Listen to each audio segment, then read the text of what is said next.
welcome to the D3D4 Football Podcast with me, your host, James Richards. Right, hello everyone, welcome back to another D3D4 Football Podcast, concentrating, focusing, dedicating ourselves as always to League 1 and 2, the best divisions in world football. I'll hear no argument against it either. My name is James Richards, I'm your host today, and I'm joined by a full complement of co-hosts for the first time in a while, it feels like. We've got Ed Walker, who joins us despite spending most of the morning fiddling around with his microphones and trying to get the sound working. We've got Chris Stringer, hungover after celebrating his brother's wedding. And well, look what the cat dragged in. David Jenkin decides to get out of bed this morning and grace us with his presence. How are you, David? Yeah, I'm good, thanks, pal. Bit half and half on the result yesterday, of course, and the other stuff that's happening in the club at the minute, but I'm sure maybe we'll get to that, maybe we won't. But yes, I was up at 5 a.m. this morning, guaranteed that I would definitely be here for the recording, and I'm hyped to talk about some football. Excellent. Dedication. That's what I like to see. I do love how you like to put us co-hosts in a good light, James. It's very good. I love it. Yeah, it's perfect. Hey, I'm just so dedicated to D3D4. I put my lying aside to turn up. You've turned up, despite being inebriated still. You're not wrong. Yeah. I did wake up this morning a little bit wobbly. Yeah, it sounds like it from what you've described. But you've got McDonald's breakfast on the way.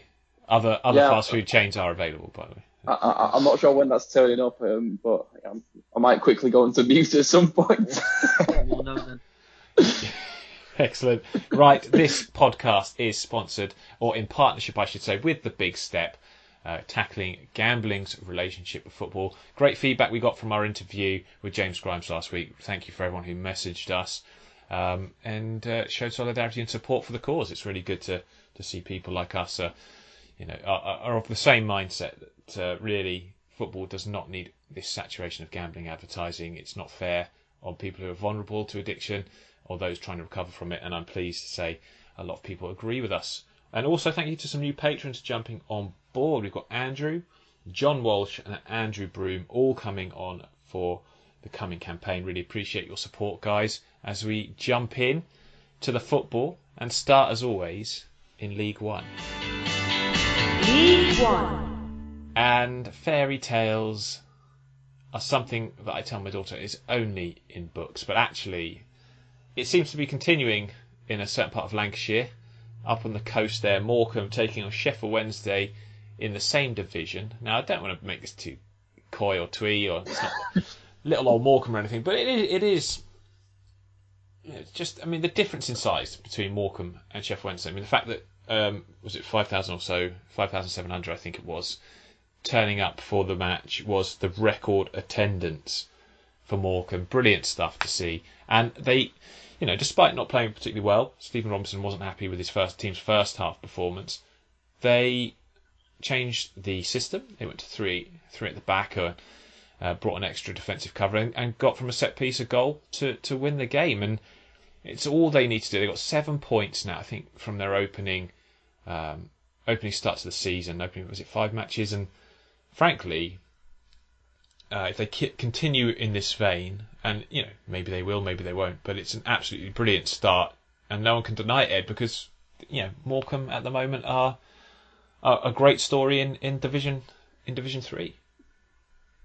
We said before the season began that we felt League 1 was going to be the best league of the lot. It's the biggest contrast probably between the very biggest clubs in the league and the very smallest clubs in the league in terms of size, and yet it feels like anyone can beat anyone, and this is a great example of it. Yeah, terrific. It's such a brilliant result. And I do feel, Darren Moore basically said he was happy with his performance. They created enough opportunities to get something from the game. He actually felt that they were pretty dominant and should have won it. You could see why. They had a few close calls, and I think the Glacier, I should say, in goal for Morecambe was superb. Yeah. Yockel's done a great job. Anderson, he's been an excellent keeper wherever he's gone. Actually, a really exciting future for him. But generally speaking, Sheffield Wednesday will get games like this, Chris, won't they? It's one of those divisions where if you're not on your game, and we've seen a few examples actually already this season, but they're going to be like Sunderland when they first came down, the team that everybody raised their game against. Yeah, it was just a sort of frustrating game, I guess, for Sheffield Wednesday because, as Darren Moore pointed out, they didn't do a whole lot wrong. Luck was in Morecambe's favour, and that can so often be the difference at this level. And you have raised the example of Sunderland, who have, their third season now in League One. It can be very, very frustrating. Fourth, is it now? Yeah. It can be very frustrating and difficult, especially when you're playing against, the smaller and inverted commas teams like Morecambe, who will absolutely raise their game. It's a big game, 5,500 fans there. They're going to give it everything they've got, and they were rewarded for it. Interesting to see an ex-Oldham player lining up in the Morecambe squad in Courtney Duffus. Yes. Obviously went to Yeovil. Not someone that necessarily in the Irish League for a couple of years. Yeah, exactly. But again, plucked out of relative obscurity, you could say, by Morecambe and brought back into the third tier. And interesting to see how he does. Cole Stockton, just absolutely brilliant joint top scorer in the division this season already. But I think, when you've got a player who can deliver a ball like Adam Phillips, you're always going to be able to create opportunities. And they took the chance when they came. It was an own goal. But if you put a ball into a dangerous area, you will. They're the crosses that you have to be getting in. And it's one of the things that's sometimes frustrated me at times from a lot of teams. It's not getting those balls into those dangerous areas, because all it takes is for it to bounce off, someone's leg, and you've got a goal, and that's what they were rewarded for yesterday. They were indeed, and it's great to see. So well done, Morecambe, and all involved. Wonderful to see record numbers there. Great away support from Sheffield Wednesday as always, and I think their fans will agree that there's not a lot wrong with that performance. Lack of goals aside, and they shouldn't be. I know I saw a few fans with this kind of pithy comments you get from some supporters when they've lost to a team that they consider to be beneath them, but actually I think most Sheffield Wednesday fans will take a lot from that performance and think that, look, this is going to happen, dust ourselves down. It's been a very good start to the season, only conceded once. That's the first goal they've conceded all season, isn't it? It doesn't exactly throw them off track, does it? Nah, rubbish. No, exactly. It's going to happen. I don't, no one's going to go unbeaten this season. I don't think anyone's left unbeaten, to be honest. I'm not sure about the league. No, not in our division. Not in this league. No.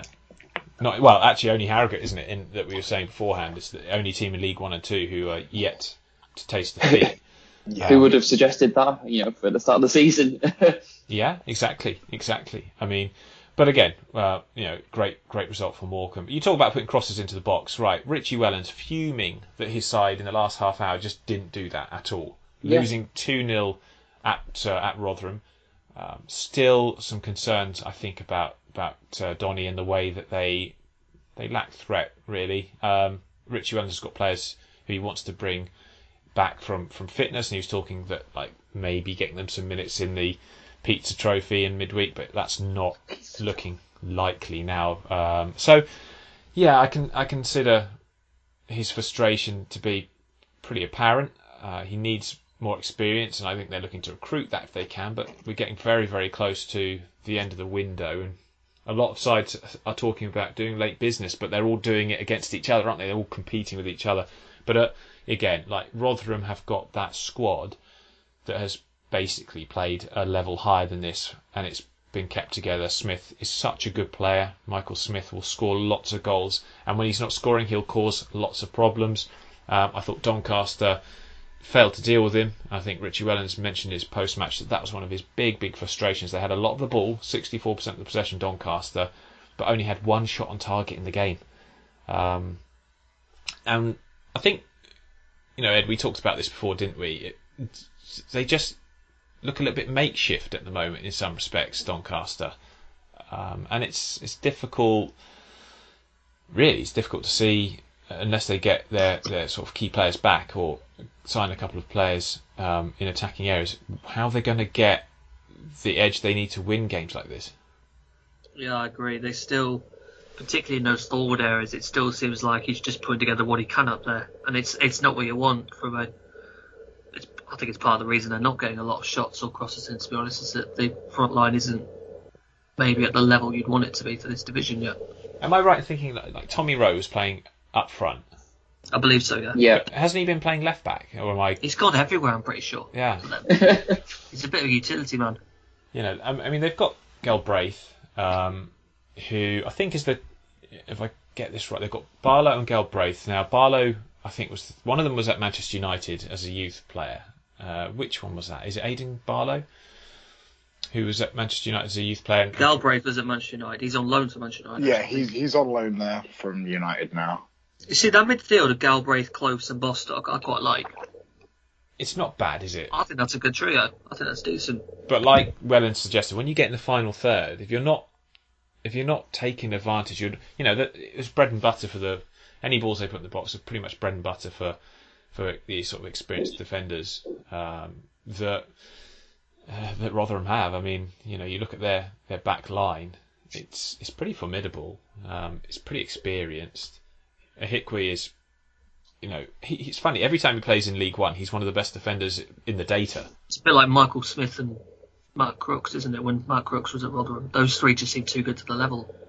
Yeah, and you've got young Ben Wiles, who's just getting better and better, and he's actually playing in midfield this season. Filled in at left back mostly last year, and he looks a lot better. And of course, player of the season, Wes Harding, just is a very, very good player. They got Ladapo as well. It's a good team, a really all-round good squad for Rotherham, and so Doncaster are always going to be up against it, especially when they go behind in the first half and then concede late in stoppage time. You're not going to expect them to get back, and a disappointing afternoon for them. So something needs to be done for Doncaster. Good win for Rotherham. Sunderland 3, Wycombe 1. Sunderland's excellent start to the season continues, guys. Yeah. We didn't Who know. needs Charlie White? Exactly. We didn't see this coming, did we? Let's be honest. Our predictions, we looked at them pre-season when they had an extremely thin squad. I did. Of course you did. Yeah, apart from a regular Sunderland fanboy, Chris Stringer, we didn't. If I predict Sunderland to win the league enough times, it'll happen one day. Well, that's it, isn't it? It's like saying that with Mansfield, and that doesn't happen either. Exactly. Stop clocks right twice a day. Indeed, but Sunderland a great win, 3-1 against Wycombe. Ross Stewart brace, Elliot Embleton with a fantastic goal.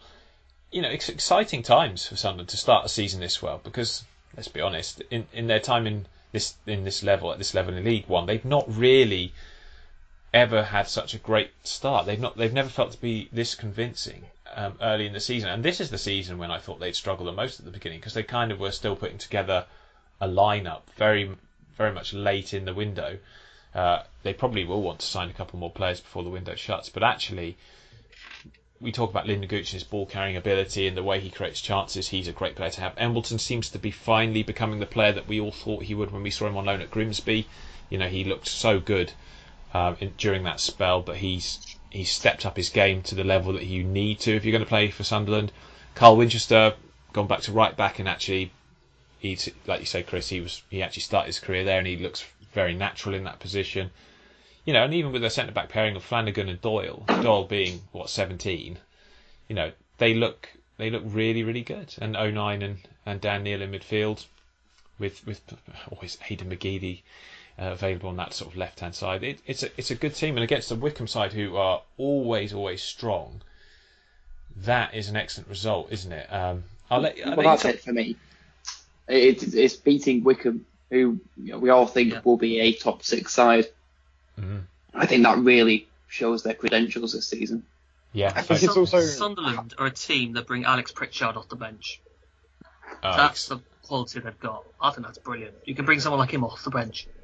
Yeah, I think it's about how convincing that win was as well, though. Wycombe have won every game so far, and then Sunderland just come along, beat them 3-1, and the only goal that Wycombe get is right at the death. Like, if there's a way to make a statement, it's a way to make a statement to a team that's just been relegated that we see being in the top 6. And for Ross Stewart to be doing what he's doing so early on, coming in under the quash of Charlie White, going out, being able to put the goal involvements he is so far. I mean, 5 games, 4 goals is an impressive start. I'm not sure whether he can keep up that level, but so far it looks really good for Sunderland and the project they're building there. I would say if he's getting the service, I reckon he could. Yeah, I agree. The service is definitely there in that Sunderland team. You'd have a very high goal. Like arguably, you'd be going for an EFL record at that point, right? Like potentially 30, 40 goals this season if he keeps up this. He won't keep up this rate. Scoring. He won't. What's he scoring? Almost one a game, isn't he? At the moment, that's not going to. It's about 0.8. Yeah. 0.8 goals per game. He's not going to keep that up. Let's be honest. There's no desperate need to be getting 30, 40 goals. It's just getting us goals to win the games. Exactly. Yeah. If you can have, I think, Embleton, Gooch, and McGeady all chipping in, and Stewart leading the line as he does. Winchester pile driver every now and then. Every now and again. Yeah, exactly. You'll be fine. And I think for Ross Stewart as well, there is a bit of pressure playing for Sunderland, and there's also pressure to take up the mantle when you've lost a 30-goal striker from the previous season. But actually, what I like about Ross Stewart is that he's not as one-dimensional as Charlie White. He'll score. I mean, that header was superb. To get that much power and precision on what was quite a floaty sort of cross is terrific. And then that finish for the second, I mean, that was absolutely unstoppable. So a lot to like about the way he started the season. Wickham will not worry too much, like Gareth Ainsworth will never let his team dwell too much on a poor result. But they didn't really turn up. This was not the kind of performance you'd expect from a Wickham side. But anyway, yes, Sunderland big win. Shrewsbury Town. They finally got a goal. They finally got a point. In fact, 3. Beating Gillingham 2-1. Was it 4 red cards in this game if you include the substitute goalkeeper? Now, according to Twitter, he's a Lincoln hero. They're probably building a statue for him in Lincoln, Harry Burgoyne. Such is their dislike for Steve Evans and his assistant up there. Tom Bloxham, though, 17-year-old, a player that I pointed out on this pod actually last season after seeing him play against Oxford, looks so impressive. Very strong, big guy. I think he's about 6'5", 6'6", something like that. It's a big, tall lad. But that finish, fantastic goal to open. I always love when a man of that size pulls that off. Oh, it's sensational! It's brilliant. And that age as well. He's so young to have the confidence to just, I'm going to have a go at this, because these are the ones that you often see that they skew off her ankle and they end up getting everyone sort of giving the jeer. I love the way it loops as well. It doesn't just like fly; it just loops, and the keeper just desperately tries to get to it, just loops over his head in the net. Brilliant. They needed it though, let's be honest, because the midweek performance against Rochdale had me worried. I wasn't actually too concerned in a number of areas, because I was looking at the data about Shrewsbury and I was putting a lot of that on Twitter last week. Only, I think, Sunderland had more touches in the box, or maybe it was Oxford. One or Oxford or Sunderland. They were basically joint second for touches in the opposition box, which I think, although it's a stat that can get some derision, it's an important stat that shows that you're getting in the right areas. If you're getting in attacking areas often, you will turn games around. They're also winning possession more than any other side in the opposition's half, which is again showing that their press is working and that they are winning back possession high up the pitch. Those two figures in themselves are only good if you start putting the ball in the net for the chances that you create. But Sam Cosgrove missed a couple of very presentable chances last weekend, and despite the poor performance against Rochdale in midweek, obviously where Pennington was sent off, they've come out in this game, gone a goal down. Obviously that in itself, when you're not winning, can be pretty hard to overcome, but they have done it. They've won the game and they've seen it out quite well in the end as well. So kudos to them, and kudos to Steve Cotter, who when asked about the fracas at the end, he said, I don't care about that at all. in his Bristolian accent. He's quite. I wonder if it just maybe was a bit of a ploy from him to build a bit more team spirit and a bit of fighting attitude, just to keep his players fired up for that last like the Alamo at the end, where you just want to make sure that you hold on to the result. Yeah, to be honest with you, it's disappointing from a Gills perspective. I mean, we go 1-0 up, and then from a nice goal from Jack Tucker.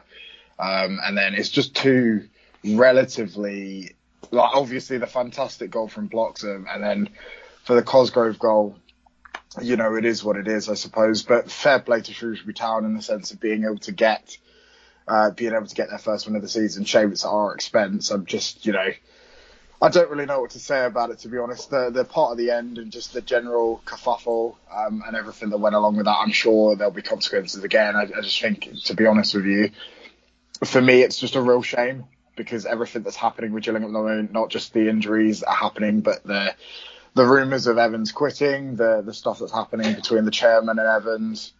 You know, they've come out last night. They put out a video as if they were kind of, you know, making it look like they were both together and on this and stuff. And for me, like, I don't know, it just didn't look like it was kind of together. It seemed like more of a publicity statement. But yeah, it's kind of a sorry state for the club right now. But, you know, Shrewsbury deserved this win. I mean, the stats were pretty even, but when you consider the game, we were pretty good first half and just completely dropped off second half, which tends to be the story of Gills in League One. We're pretty good one half and then just completely drop off the second.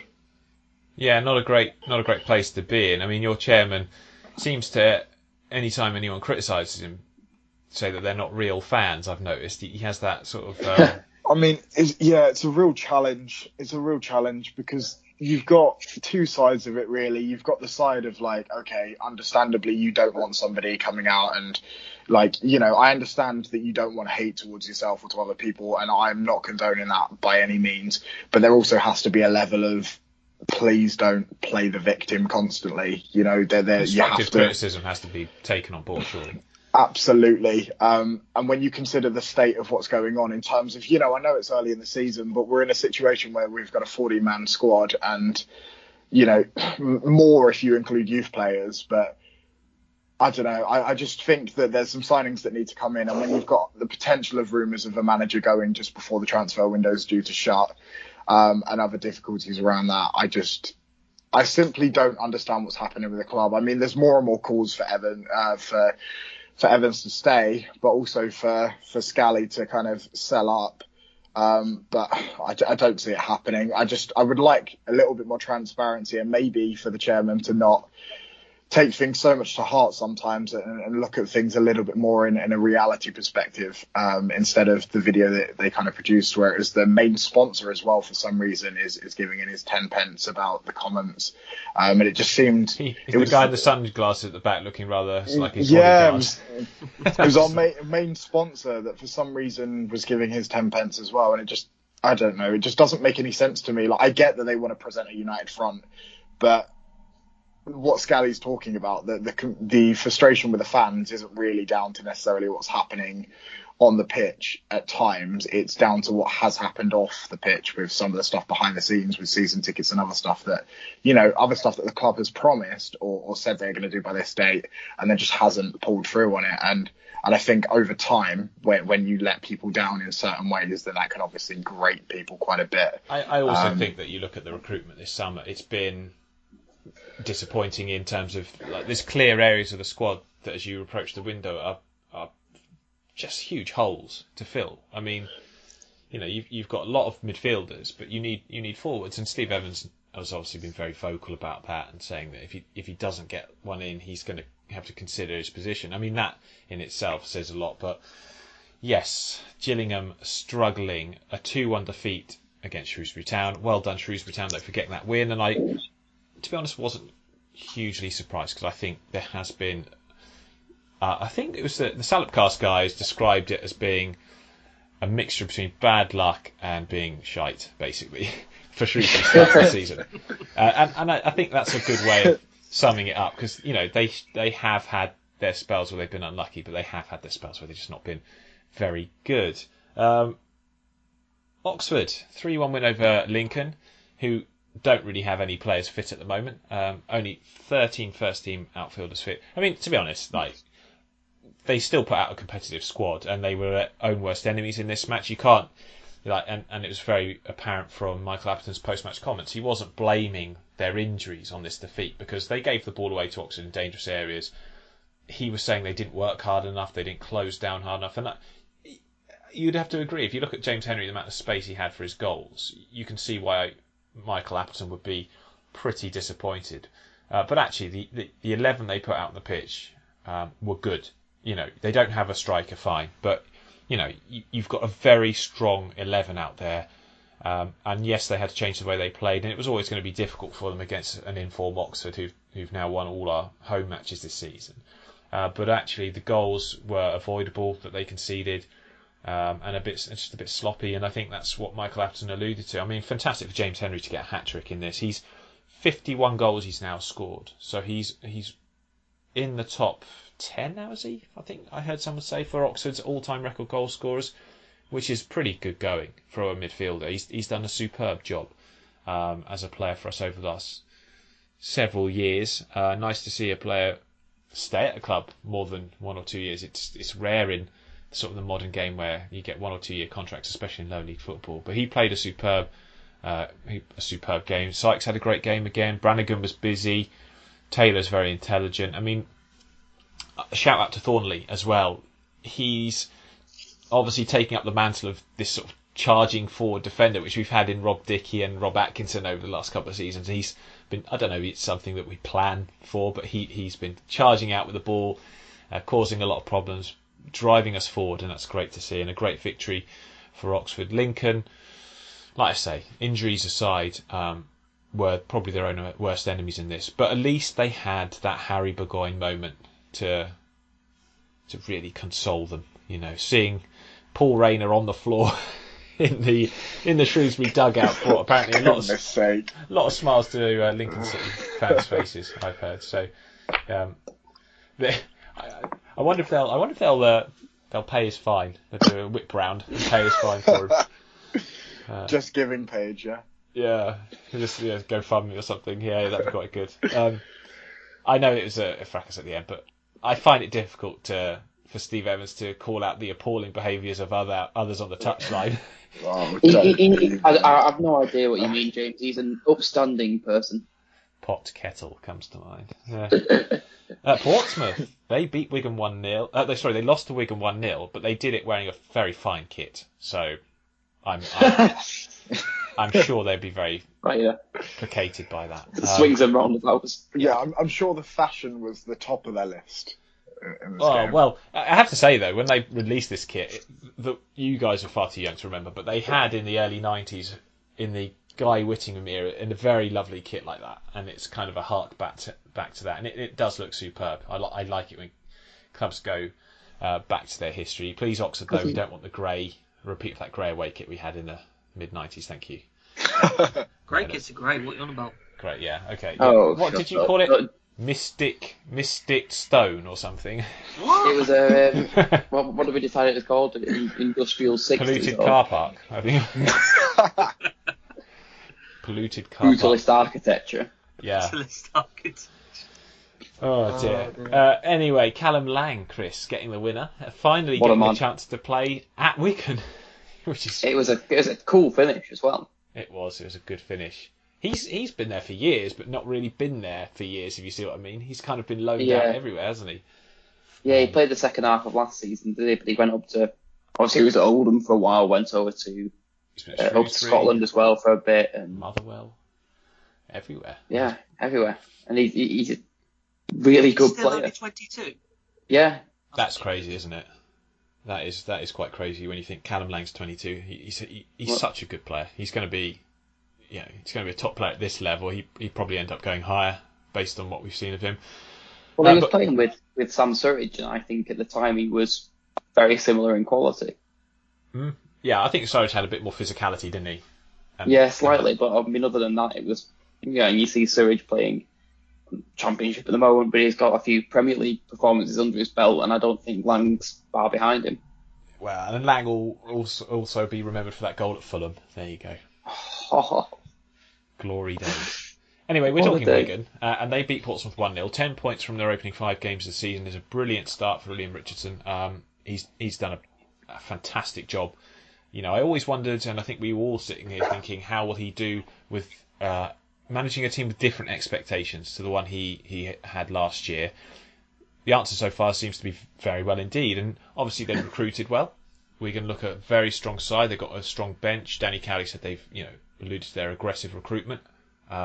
Portsmouth probably need a little bit more sharpness from their front three. I think their lack of punch in the final third really was the difference in this, because they had quite a lot of control in this match, Portsmouth, despite defeat. Both these sides, though, would you agree, Ed, that both these sides you'd expect to be pretty much in the mix as the season progresses? Yes, I would, but I think we could say that about half the league at the minute, can't we? Probably. Just with the way it's looking. There or thereabouts. 10 points from 5 games. There's quite a deal on 10 points from 5 games at the minute, isn't there? Been a very nice start to the season, quite competitive. Yeah, it's been good. Yeah, how many teams for 5 points? 6 teams on 10 points? 6 teams. You know, I mean, you'd expect Burton to fall away. Maybe not. We'll see. Did you guys see about the death of Keith in this match? Yeah, Keith the Duck. Yes. Keith the Duck. Very good. Very good from the club to entertain this. Because wasn't it like they mistakenly thought a supporter had passed away on social media? It was actually a duck. I mean, I'm not belittling the death of a duck because there's a tragedy in every story here. But the fact that the club... It's a lovely tribute to him on that one, I thought. Absolutely. Lovely. I hope the bill wasn't too high. Very good. I see the alcohol hasn't dampened your wit this morning. I'm on my second coffee now, so I'm waking up. Very good. Indeed. So Portsmouth, a disappointing result. Well done, Wigan, though. You know, in the end, you have to say you defend well against Portsmouth. You limit them to few opportunities. I mean, in terms of the game stats, 2 shots on target each. It wasn't one of many clear-cut opportunities. But again, 2 teams battling it out with ambitions to be at the top. You take that every day of the week. We're going to 1-0 win at home to a good side like Portsmouth. Excellent job indeed. Ipswich don't like winning. We know that. They've contrived to throw away another 3 points today, or another 2 points, you should say. 2-2 draw against AFC Wimbledon. How did they throw this away? Yeah, they keep doing it, don't they? They keep shooting themselves in the foot. It feels like more than anything else. You just looked at this performance, and at 2-0 you thought, okay, there we go. They're finally up and running. They're gonna hold this is that it. here. Yeah, they're going to win the game. I mean, it's the second half, but I think the key here was they could only hold the 2-goal lead for like 4 minutes, and yeah, that puts doubt in their mind again, doesn't it?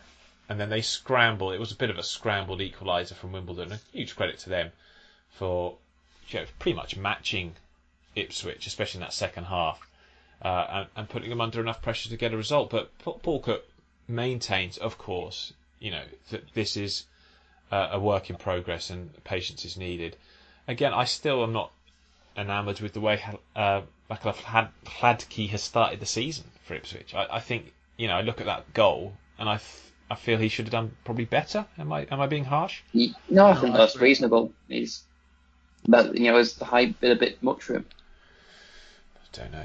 The problem is Thomas Holley hasn't really been much more reliable either in pre-season. No. So you don't really want either keeper at the moment. Confidence is not high. It's not. Where's Edmondson at the moment, by the way? He wasn't playing I was wondering that as well. I assume it's a fitness issue. I mean, maybe it's COVID. We don't know. Teams are less forthcoming with COVID. He is injured. He's injured. Yeah. I mean, he's a good player to have available because I think he brings a different kind of. If you're a team that like to play in the style of Ipswich, keep possession, build from the back, he does that superbly well. I think he was very good at doing that for Oldham in a division which is a lot more physical, and when he was less experienced, So I'm excited to see how he does when he comes back. And again, patience I think will pay off for Ipswich in the long term because they've got a very good squad, and it's just about getting to click. But Wimbledon, great result for them.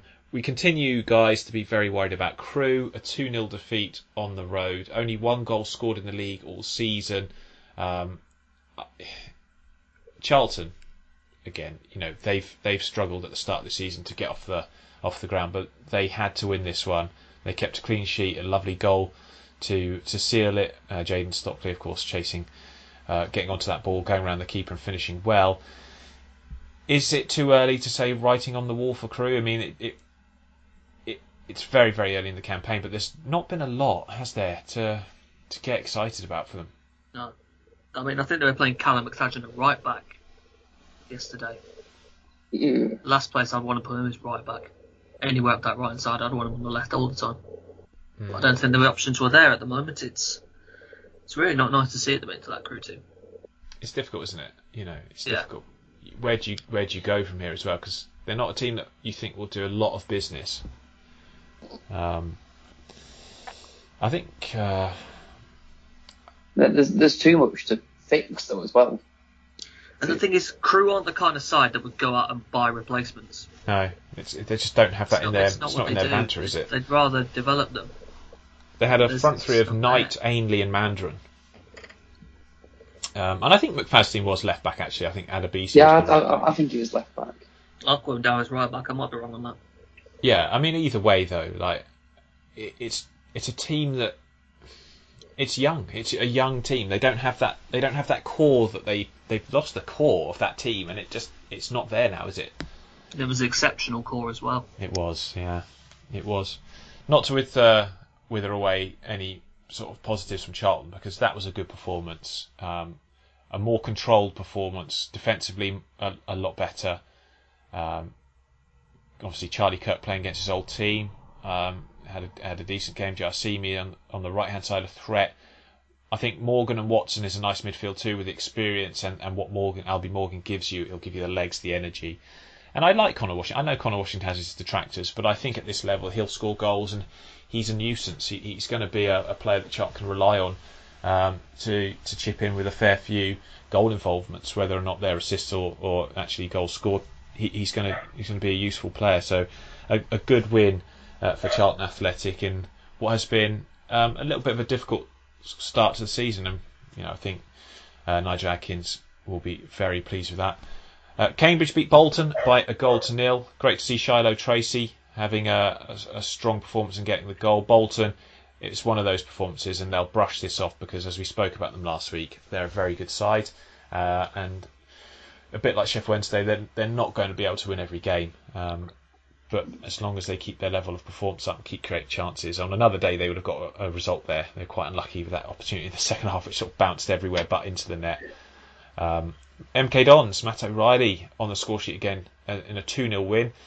And all those people who said Mo Issa wouldn't score goals at this level. I thought that when I saw that. It was a nice finish as well, wasn't it? Lovely goal. Lovely goal. I mean, I just find it weird that people were so negative about him when he was signed by MK. I just didn't get it. He had a great season at Cheltenham, but he had a very good season at Peterborough as well. Maybe he didn't get enough chances or opportunities to play in the Championship, and it was always going to be difficult for him to make that step up. But I think he's a great signing, and that's a good result against a decent Accrington side. Plymouth and Fleetwood drew 1-1. Fleetwood will take that point every day of the week down at home park. They've not started the season particularly well.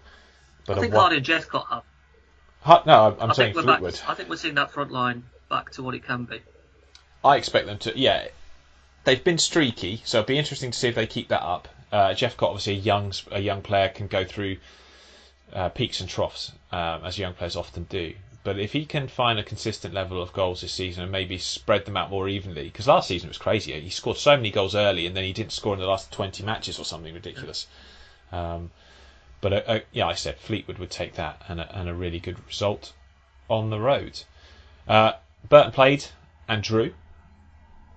But the big talking point was Ben Tozer leaving to Wrexham, wasn't it? Yeah. Oh my God. Friday night. Didn't expect that. It's not It was great. the big transfer of Friday though. It was the big transfer Friday. It's not great for Cheltenham to lose a player of that influence, but if you're getting a 6-figure fee for a 31-year-old? Yeah. Did you see the club statement? You see the club statement? No, what, Cheltenham's? Yeah. No, what did they... It was effectively, he joined us several years ago, he's played many games for us, he was in the team that got promoted, and now he's gone. I hope they wrote it just like that. I hope you're quoting. He joined, played some games, went up, see ya. Yeah. It wasn't far from that. There was no thanking him for his time or anything like that. It was I do wonder now if the price is going to go down on those Ben Tozer towels that they're selling. Or whether Wrexham fans are going to buy them. Does that mean I can get one discount? I quite like I think so. Ben Tozer towels, yeah. You'll just find them in a skip somewhere on an industrial estate. just Gloucester. Sad looking towel. Right, tomfoolery aside, let's move on and chat League Two. League Two.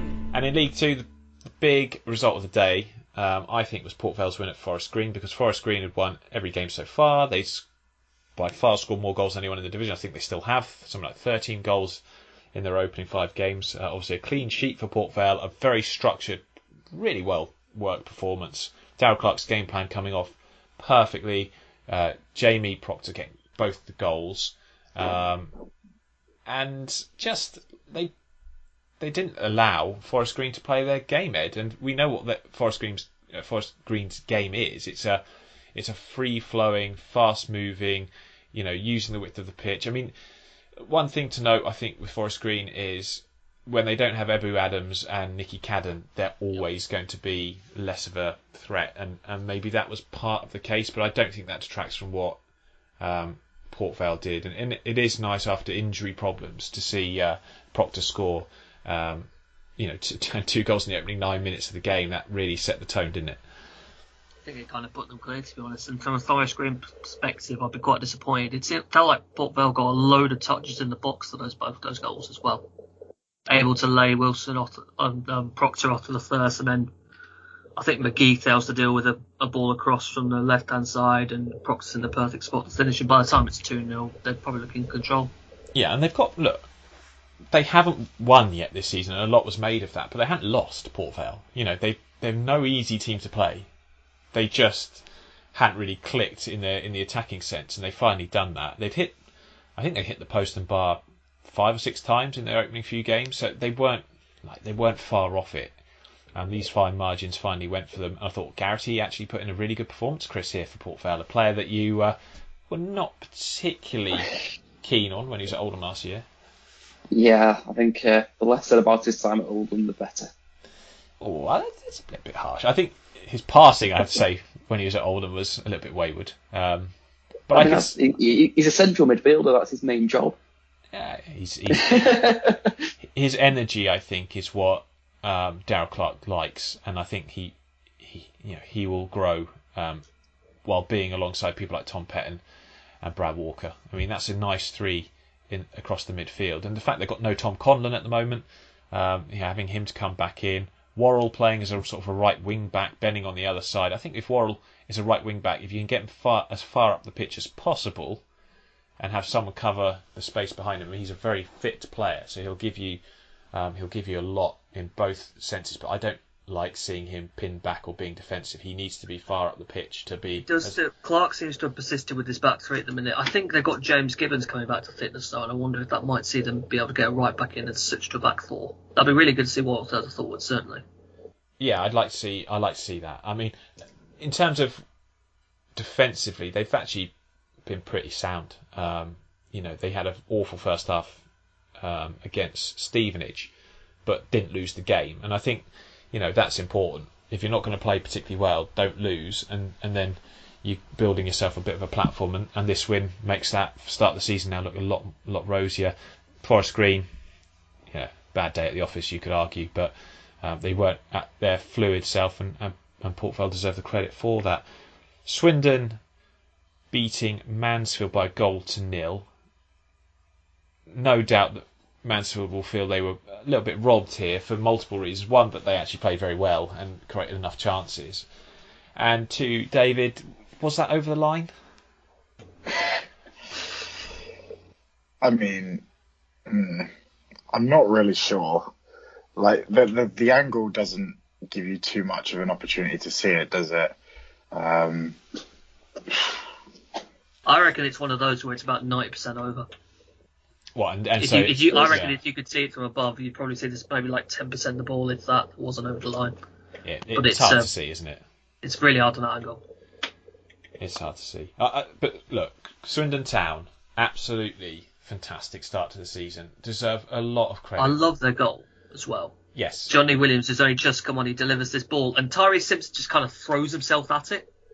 It's not like even a head. He just throws his body out, just throws himself into the net with the ball. Actually, I love it. He's a big guy, isn't he, for a 19-year-old? Yeah. He's a well-built 19-year-old, and I have to say that that's a player who, if you look at how he plays in this team, and Ben Gardner, credit to Ben Gardner, who I've not been a fan of, He's got this team playing really good football, good XG stats, good passing stats, good, touches in the opposition box. I mean, they are looking in the data very strong, and they've got some very good individual players. The youngsters they've brought in, Kane Kessler is a guy that I thought has been superb in the opening games, despite obviously getting a red card. I think it was against Carlisle. He's impressed me. But Mansfield will feel, rightly or wrongly, that they need to pick up points in games like this, because against Bradford, obviously their manager was fuming. He played Elliot Hewitt at centre back, James Perch getting an injury pre-game, and then they had a COVID case for Sturck, who's on loan from Leicester. So they have obviously missed a couple of players that they might like to have had in that game. They need defenders, though, I think, before the window shuts. I know that David Sharp is working hard on that.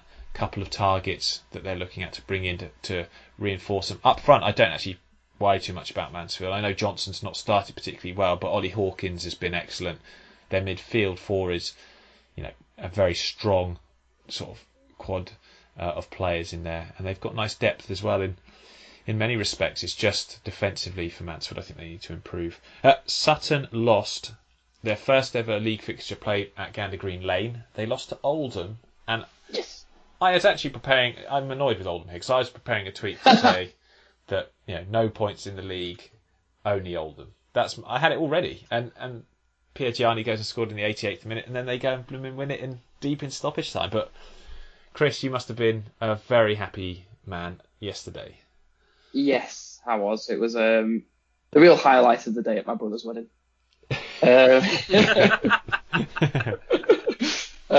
No, but in seriousness, it's a really good win. You didn't sort of cheer when they said that. Is there anyone here that got any objections to being If married? anyone has any objections, please raise your hand. Yes.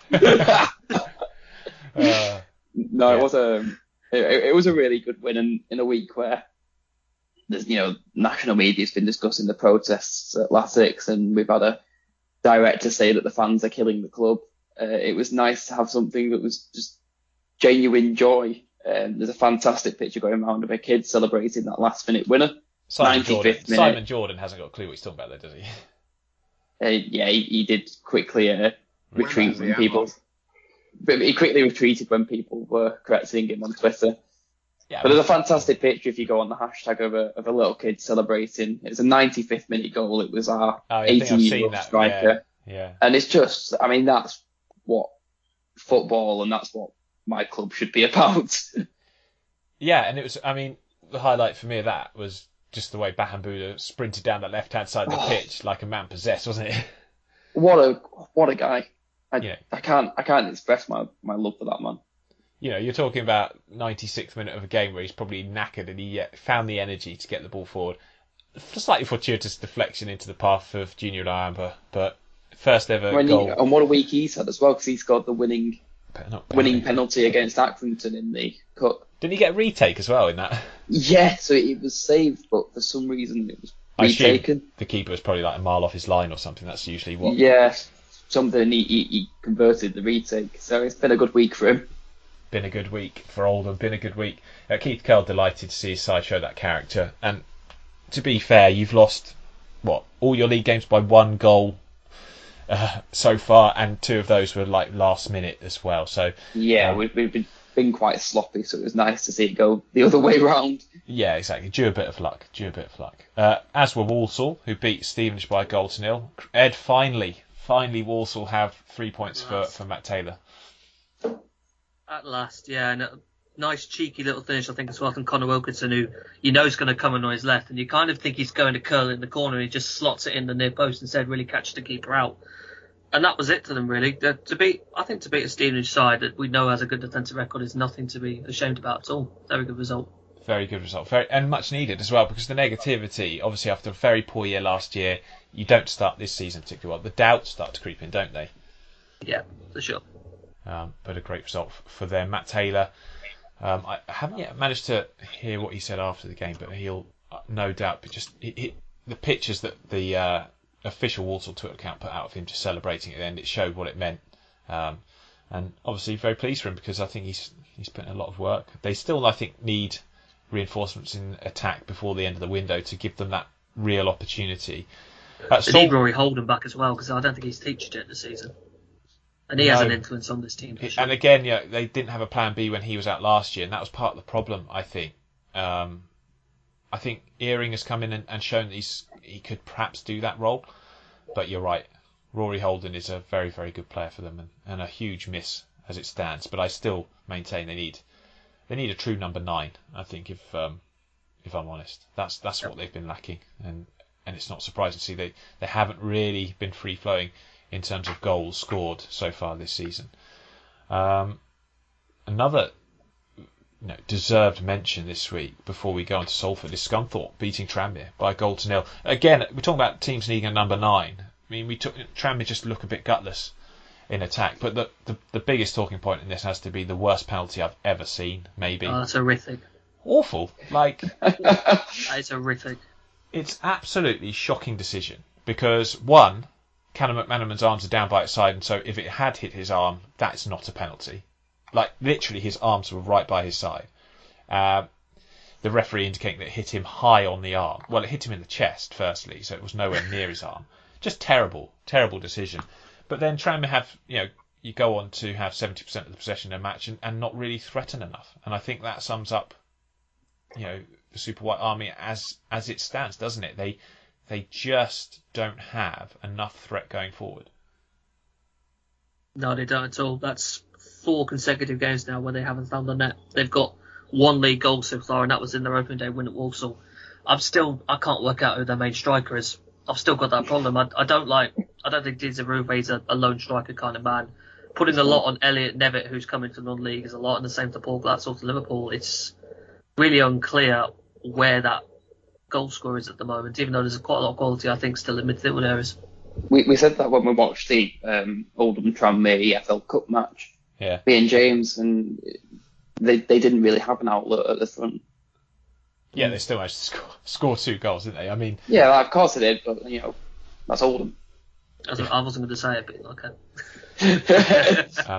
Let's give Scunthorpe some dues though here, because come on, I mean they've defended manfully after taking an early lead. I think Davis, Honoris, and Tafter, their back 3 is very strong. It's a decent back 3, but you look at the rest of the team.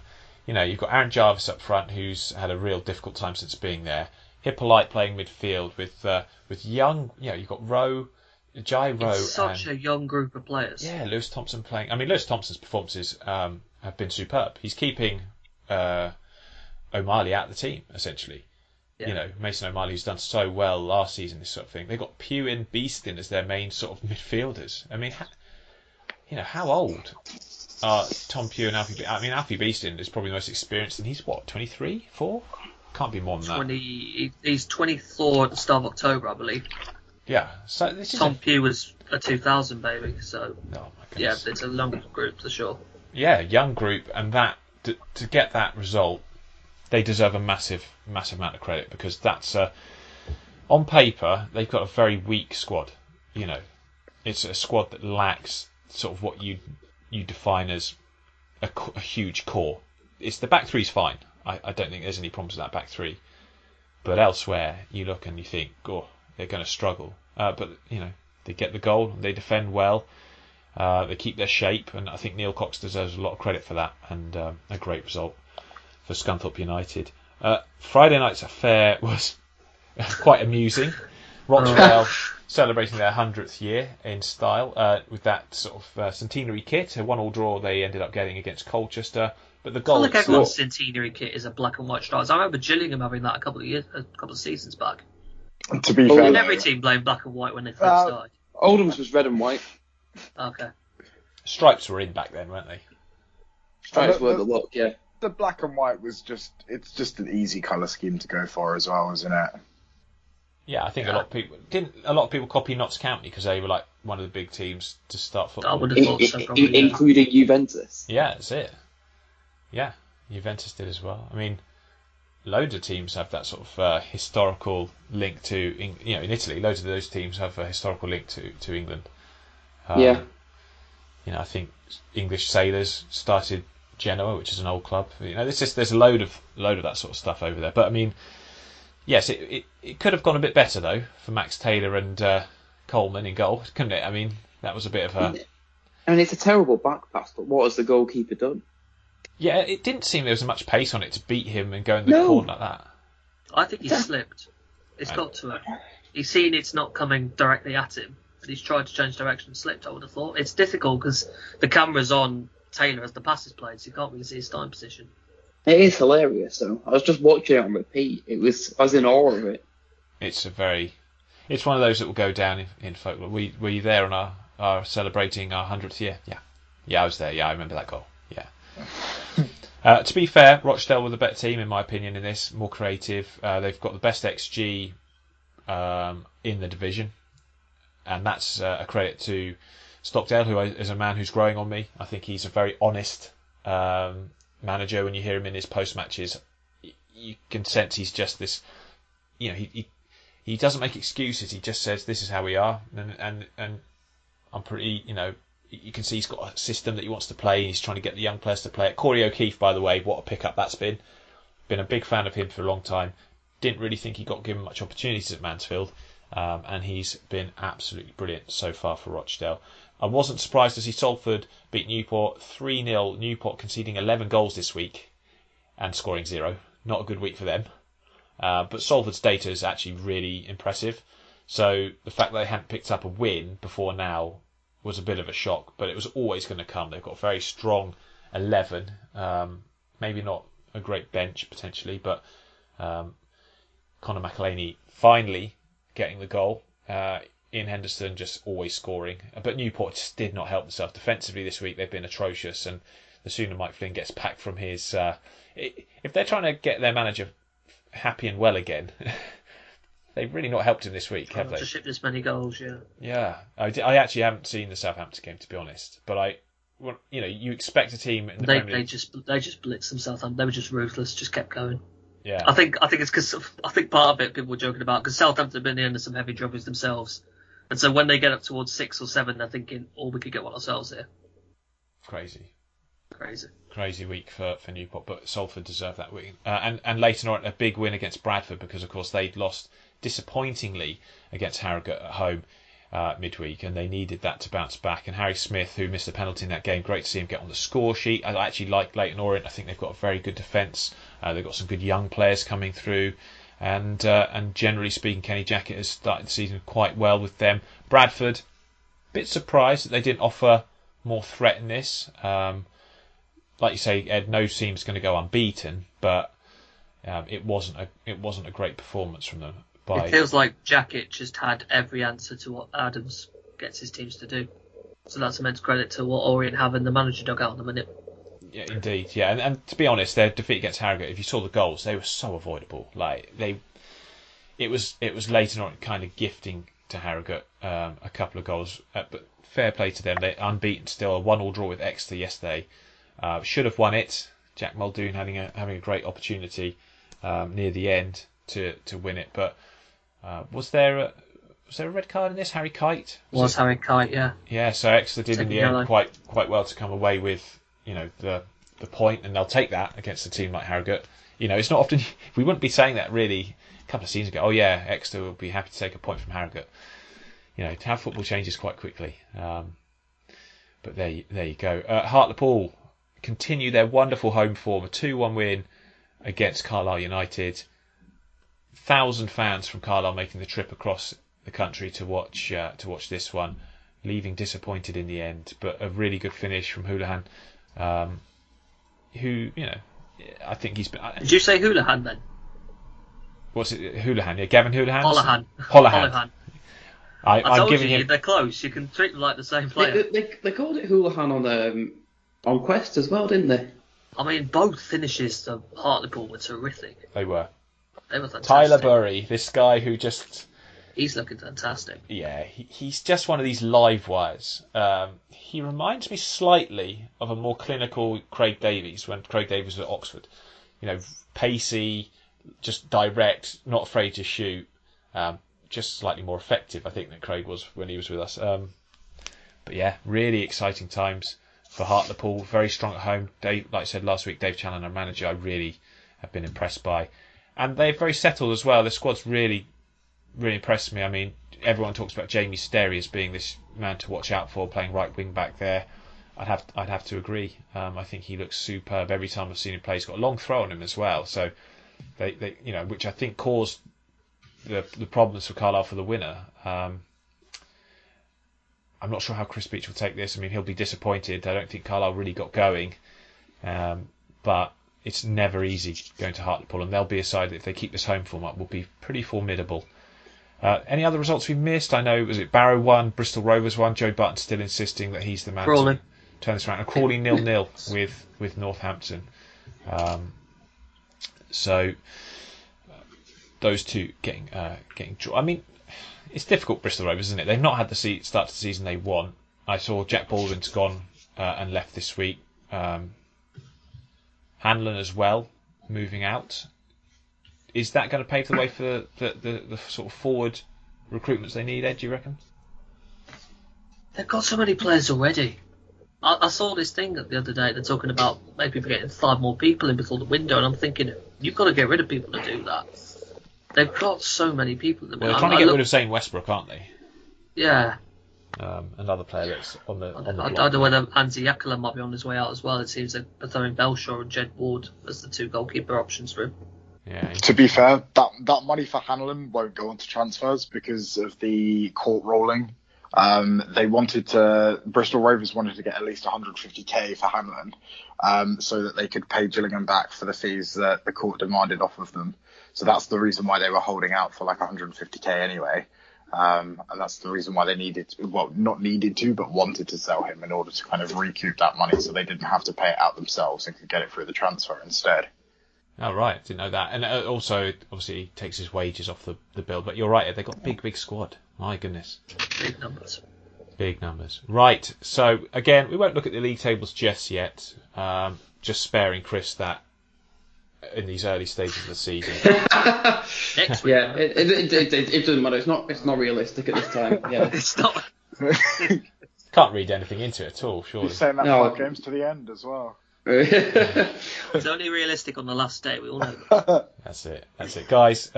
Thank you so much for your presence today. I'm glad your alarm clock's working, Dave, as well. Cheers, mate.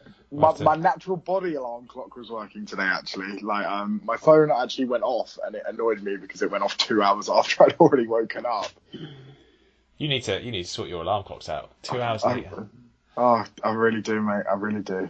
Ed, thank you as well for your weekly opinions, always very much appreciated. Pleasure as always to be part of this, James. And Chris, enjoy your McDonald's, mate. Cheers, I'm going to get in bed as well. Happy Sunday, everyone. Yeah, happy Sunday, everyone. Take care. We'll be back next week. Chris will be less hungover. Dave will be on time again, and Ed will hopefully have no mic problems. So, yeah, let's hope so. See you then. Goodbye.